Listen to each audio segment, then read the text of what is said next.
Parle ainsi pendant 7 jours, et ta destinée ne sera plus jamais la même. As-tu déjà réfléchi à l'impact des mots que tu murmures en silence à toi-même? Ces dialogues intérieurs façonnent ta perception du monde, et bien souvent, tu sous-estimes leur pouvoir. Mais si tu changes ces mots, pourrais-tu transformer ta vie? Tu crois peut-être avoir tout sous contrôle, mais combien de fois tes émotions prennent-elles le dessus, te laissant à la dérive? Il est facile de tomber dans le piège de la normalisation de ses propres pensées limitantes. Pourtant, si tu pars maintenant, tu risques de manquer ce que les stoïciens savaient depuis longtemps, une sagesse qui peut bouleverser ta vision de la vie. Bienvenue sur le stoïcisme révélé. Abonne-toi à notre chaîne Le Stoïcisme révélé et laisse-nous un like pour ne rien manquer de ces enseignements précieux. En intégrant ces principes, tu t'engages sur un chemin de maîtrise de soi et de discipline intérieure, forgeant ainsi une existence plus sereine et éclairée. Entrons dans la première leçon, la confusion du dialogue intérieur. Le crissement des pneus sur le gravier te ramène à la maison après une journée lourde. Tu ressasses encore une remarque blessante, entendue il y a des semaines. Les mots tournent, se déforment, prennent plus d'importance qu'ils n'en ont eu sur le moment.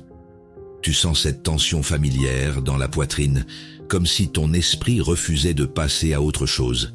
Tu fais ce que tout le monde fait, tu rejoues la scène pour comprendre, pour te justifier ou imaginer une meilleure réponse. Mais plus tu repasses le film, plus l'émotion s'enracine. Cette réaction échoue parce qu'elle nourrit le dialogue intérieur au lieu de l'apaiser. Analysons comment nos pensées façonnent notre perception des événements. Ce n'est pas ce qui t'a été dit qui te blesse le plus, c'est ce que ton esprit en fait ensuite. Ce n'est pas l'événement, c'est ton jugement qui entretient la douleur. Comme le disait Marc Aurèle, la meilleure manière de te venger d'un ennemi, c'est de ne pas lui ressembler. Autrement dit, en cessant de ressembler à celui qui t'a blessé par la colère ou l'amertume, tu redeviens maître de toi-même. Le crissement des pneus sur le gravier résonne encore quand tes parents âgés te reprochent de ne pas venir plus souvent, et tu sais qu'ils ont raison. Pourtant, une part de toi se défend aussitôt. Ils ne comprennent pas ma vie actuelle. Le malaise naît moins de leurs mots que du conflit entre ta culpabilité et ton besoin d'être compris. Ces paroles peuvent envahir notre esprit. Au lieu d'y répondre mentalement sans fin, observe-les comme des sons qui passent, puis choisis la réponse utile. Concrètement, ça veut dire faire une pause avant de réagir et décider si ces pensées méritent ton énergie. Je choisis mes pensées devient alors un geste mental conscient. Voici des pensées pour renforcer ton calme. Je laisse passer ce commentaire, je choisis mes pensées. Ce n'est pas l'événement, c'est mon jugement. Je me concentre sur ce qui est vrai. Le passé n'est plus rien. Comme le rappelle Sénèque, la colère est une courte folie. Concrètement, ça veut dire que laisser monter cette folie momentanée revient à céder ta lucidité à une illusion passagère. Voilà ce qui se joue quand tu distingues l'effet de tes interprétations. Tu reprends la main sur ton dialogue intérieur. Cette semaine, essaie simplement d'observer tes pensées avant d'y croire. Explorons la deuxième leçon. L'épreuve de l'attention égarée. Le crépitement de la feuille sous ses doigts rompt le silence du cabinet. Le médecin lit tes résultats, relit, puis te demande de t'asseoir. Tu sens ton souffle se raccourcir. Ton esprit cherche déjà toutes les causes possibles. La pièce paraît plus petite, l'air plus dense. Tu veux comprendre tout de suite, contrôler ce qui t'échappe. Tu scrutes chaque mot du médecin comme s'il détenait la clé de ton avenir. Cette tension ne t'aide pas, elle brouille ton écoute et multiplie ton inquiétude sans rien résoudre. Voyons comment accepter ce qui échappe à notre contrôle. Les stoïciens appelaient cela faire sa part, puis lâcher, agir là où ton action a un effet réel, et laisser le reste suivre son cours. Comme le disait Épictète, ne dis jamais de quelque chose « je l'ai perdu », mais « je l'ai rendu ». Autrement dit, ce qui sort de ton pouvoir n'est pas arraché, c'est simplement remis à la vie. Les cliquetis du clavier résonnent dans la pièce sombre. Le site de la préfecture plante pour la 5e fois, alors que ton dossier doit être déposé avant minuit. Tu es étranger ici, dépendant d'un système opaque et lent. L'écran fige encore, et tu sens monter l'impatience et le découragement. Les imprévus perturbent souvent notre paix. Au lieu d'insister jusqu'à l'épuisement, fais une pause et reviens à ce qui dépend vraiment de toi. Préparer les documents correctement, vérifier les délais réels, anticiper une autre solution, si besoin. Concrètement, cela veut dire reconnaître la limite entre ton effort et le résultat final. Je fais ma part, puis je lâche. Voici des pensées pour traverser l'incertitude. J'ai fait ma part. Je lâche ce que je ne contrôle pas. L'incertitude fait partie de la vie. Je me concentre sur l'instant présent. Ce qui dépend de moi est fait. Comme le rappelle Sénèque, ce qui tombe souvent finit par entrer, même dans la pierre. Concrètement, ça veut dire que la répétition calme des bons réflexes finit par ancrer une solidité durable. Voilà ce qui se joue quand tu apprends à distinguer ton action du résultat. Tu récupères ton attention au lieu de la perdre dans ce que tu ne maîtrises pas. Cette semaine, garde en tête cette phrase simple. Je fais ma part, puis je lâche. Découvrons la 3e leçon. Quand le stoïcisme réoriente le regard, le souffle du vent dans les feuilles du platane accompagne les mots qui tombent.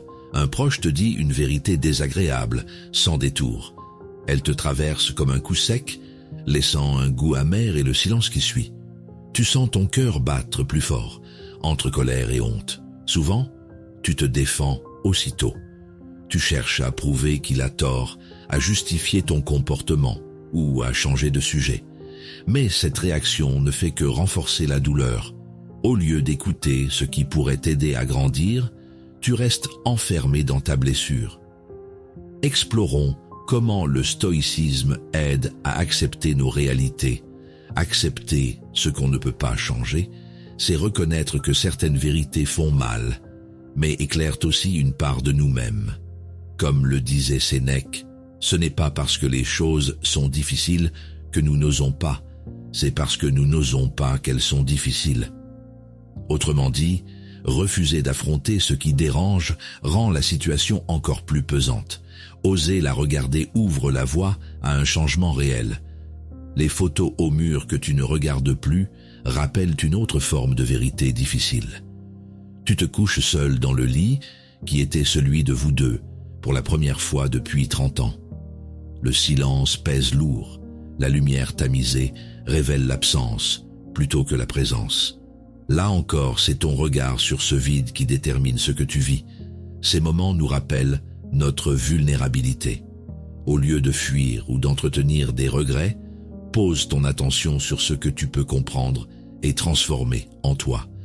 Concrètement, ça veut dire respirer avant de juger, nommer ce que tu ressens et te répéter calmement « j'accepte ce qui est ». Voici des pensées pour réorienter ton regard. Je prends ce que je peux apprendre. La vérité est une alliée. J'accueille ce qui est. Mon jugement est à moi. Je suis plus fort grâce à cela. Comme le rappelle Épictète, dans la plupart des circonstances, garde le silence. Ou, si tu parles, que ce soit pour dire le nécessaire et en peu de mots. Concrètement, ça veut dire choisir la retenue plutôt que la réaction automatique quand une vérité blesse.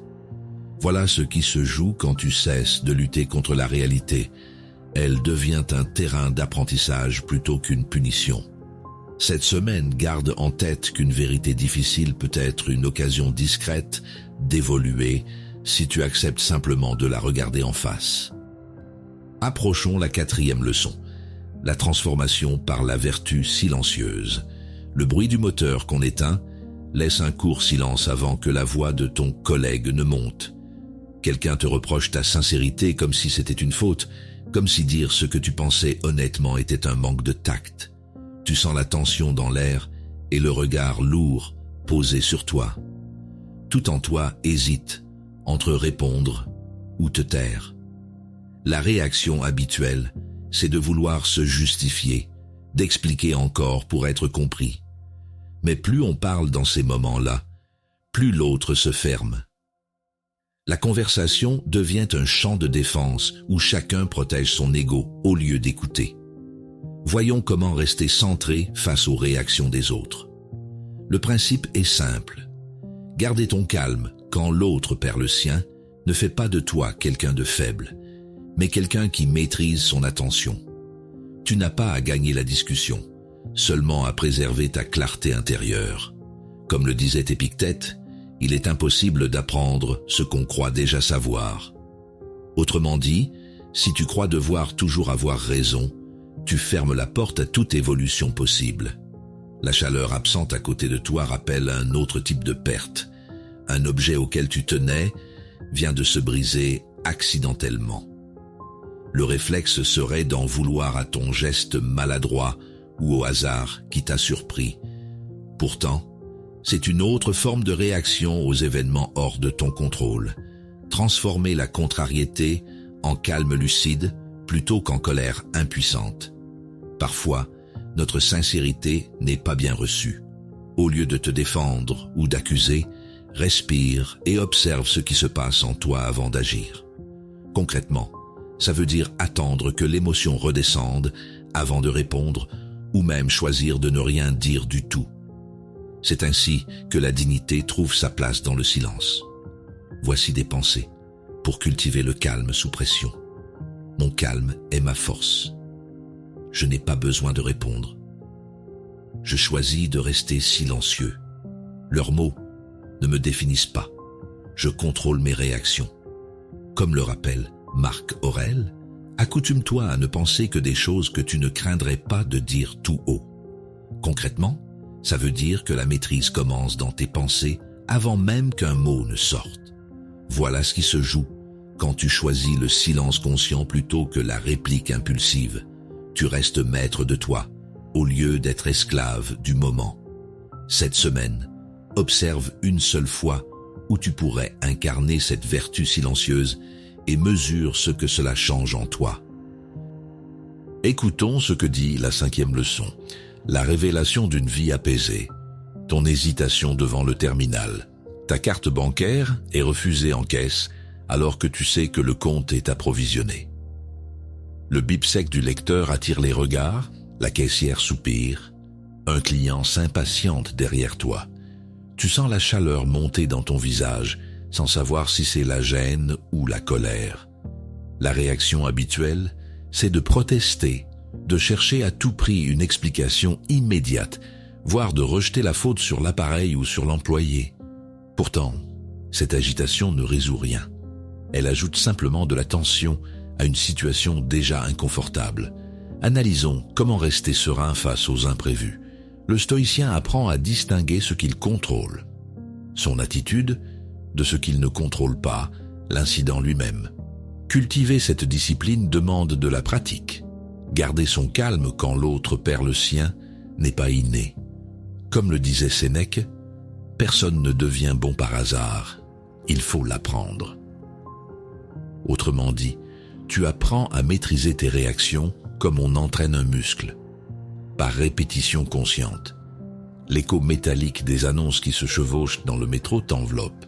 Quelqu'un te pousse violemment et t'accuse d'avoir commencé. Les regards se tournent vers toi, un mélange d'agacement et de curiosité. Ce n'est pas l'injustice du geste qui te met à l'épreuve, mais la tentation d'y répondre sur le même ton. Ces moments nous testent souvent. Au lieu de répliquer ou de ruminer, respire profondément et observe ta première impulsion sans y céder. Concrètement, ça veut dire faire une pause intérieure avant tout mot ou tout geste. Ce court espace te rend libre au lieu d'être entraîné par l'agitation des autres. Voici des pensées pour maintenir la paix intérieure. Je garde mon calme. Leur agitation ne m'affecte pas. Je contrôle mes réactions. Ce n'est qu'un moment passager. Je laisse passer. Comme le rappelle Musonius Rufus, s'habituer au froid, au chaud, à la soif, à la faim, à la nourriture simple, à la couche dure, à s'abstenir des plaisirs, Voilà ce qui forge l'endurance. Concrètement, ça veut dire s'exercer chaque jour à supporter les petites contrariétés comme un entraînement discret de ta maîtrise personnelle. Voilà ce qui se joue quand tu refuses que l'agitation extérieure décide pour toi. Tu choisis la stabilité plutôt que le tumulte. Cette semaine, entraîne-toi simplement à répéter en silence ta phrase « ancrage ». Dès que quelque chose cherche à t'arracher ta paix intérieure, je garde mon calme.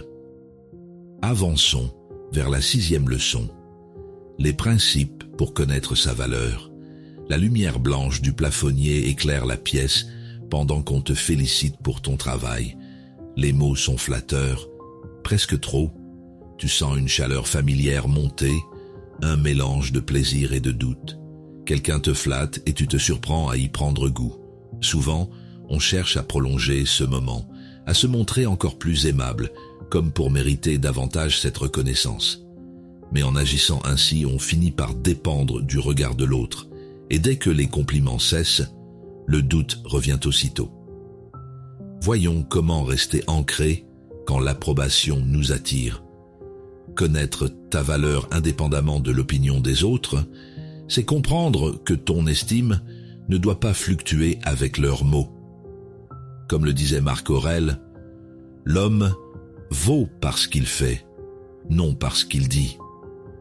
Autrement dit, ta valeur se mesure à tes actes cohérents, pas aux éloges reçus. Le vrombissement des voitures au loin t'accompagne pendant une discussion animée. Quelqu'un t'interrompt sans cesse et tu n'oses pas le recadrer. Tu restes silencieux pour éviter un conflit inutile, mais tu ressors frustré. Là encore, tu as laissé la place à l'opinion d'autrui plutôt qu'à ta propre solidité. Les interactions sociales nous testent souvent. Au lieu de chercher à plaire ou à éviter toute heurte, affirme calmement ton espace. Concrètement, ça veut dire parler quand c'est nécessaire et poser tes limites sans agressivité. C'est une manière simple mais ferme de rappeler que ta valeur n'a pas besoin d'être validée. Voici des pensées pour affirmer ta valeur. Je connais ma valeur. L'opinion des autres ne me définit pas. Ma valeur est intérieure. Je reste centré sur moi-même. Je n'ai pas besoin de leur approbation. Comme le rappelle Marc Aurèle, la qualité de ta vie dépend de la qualité de tes pensées. Concrètement, ça veut dire que chaque fois que tu choisis une pensée juste sur toi-même, tu renforces ton équilibre. Voilà ce qui se joue quand tu cesses de confondre flatterie et reconnaissance sincère. Tu redeviens maître du regard que tu portes sur toi-même. Cette semaine, répète-toi simplement « Je connais ma valeur » chaque fois qu'un compliment te déstabilise ou qu'un silence te fait douter. Rejoignons le fil de la 7e leçon. La sagesse d'une clarté retrouvée. La climatisation trop forte sur ta nuque, tu fixes l'écran de ton téléphone. Tu fais défiler les profils de ceux qui ont réussi plus jeunes que toi. Les visages souriants, les postes prestigieux, les voyages s'enchaînent. Tu sens ce léger froid du bureau se mêler à une amertume discrète. Pourquoi pas toi? Tu ressens souvent ce pincement quand tu vois les progrès des autres. Alors, tu redoubles d'efforts, tu changes de plan, tu veux prouver que tu peux faire aussi bien. Mais cette réaction ne t'apaise jamais, car elle te pousse à vivre selon un rythme qui n'est pas le tien. Analysons comment les comparaisons peuvent obscurcir notre jugement. Le stoïcien apprend à accepter ce qu'il ne peut pas changer, la vitesse ou la trajectoire des autres. Ce qu'il contrôle, c'est sa propre marche, pas celle du voisin. Comme le disait Sénèque, la plus noble des vengeances est de pardonner. Autrement dit, pardonne-toi de ne pas être ailleurs ou autrement, et avance avec ce que tu es maintenant. L'écran qui s'illumine affiche un mail de ton supérieur. Réunion critique, lundi 8h. Envoyé un vendredi soir à 17h58. Tu sens la tension monter, l'impression d'un contretemps injuste. Pourtant, cette situation illustre la même leçon. Certaines choses ne dépendent pas de toi. La seule maîtrise possible est dans ta réponse. Les comparaisons peuvent être source de frustration. Au lieu de ruminer sur ce que font les autres ou sur ce que ton chef décide, concentre-toi sur tes actions immédiates. Concrètement, ça veut dire choisir une réponse calme plutôt qu'une réaction rapide. Prépare-toi sans te juger et rappelle-toi, je suis sur mon propre chemin. Voici des pensées pour cultiver la clarté intérieure. Je suis sur mon propre chemin. Leur succès n'enlève rien au mien. Je me concentre sur mes progrès. Ma valeur est unique. Chaque chemin est différent. Comme le rappelle Sénèque, la vie n'est pas courte. C'est nous qui la rendons telle. Concrètement, ça veut dire que le temps ne manque pas quand on cesse de le perdre en se comparant. Voilà ce qui se joue quand tu choisis ton rythme plutôt que celui des autres. Tu gagnes en sérénité réelle et en concentration utile pour avancer cette semaine selon tes propres priorités. Tu viens d'accomplir un véritable voyage intérieur. Tout au long de cette exploration du stoïcisme, tu as compris que ta transformation commence par la maîtrise de ton dialogue intérieur. Chaque pensée, chaque mot que tu t'adresses façonne ta vie, influence tes émotions et définit ton rapport au monde. En changeant ce discours, tu apprends à changer ta vie, non pas en fuyant la réalité, mais en la comprenant et en y répondant avec sagesse et force. Aujourd'hui, une nouvelle réalité s'ouvre devant toi. Tu n'es plus seulement spectateur de ton existence, tu en deviens l'architecte conscient. Comme le disait Épictète, ce qui trouble les hommes, ce ne sont pas les choses, mais les jugements qu'ils portent sur les choses. En cultivant cette lucidité, tu apprends à protéger ton attention, à canaliser ton énergie vers ce qui dépend vraiment de toi et à avancer avec sérénité sur le chemin de la maîtrise intérieure. Si cette réflexion t'a inspiré, rejoins notre communauté du stoïcisme révélé. Abonne-toi pour continuer à nourrir ton esprit et partage en commentaire ce que tu comptes changer dès aujourd'hui dans ton propre dialogue intérieur. Ensemble, construisons un espace où chacun apprend à se connaître vraiment, à connaître sa valeur et à faire du stoïcisme une pratique vivante au service d'une existence plus libre et plus forte. Souviens-toi, la paix intérieure ne se trouve pas, elle se cultive chaque jour. Alors garde le cap, reste fidèle à tes principes et continue de révéler le stoïcien qui sommeille en toi.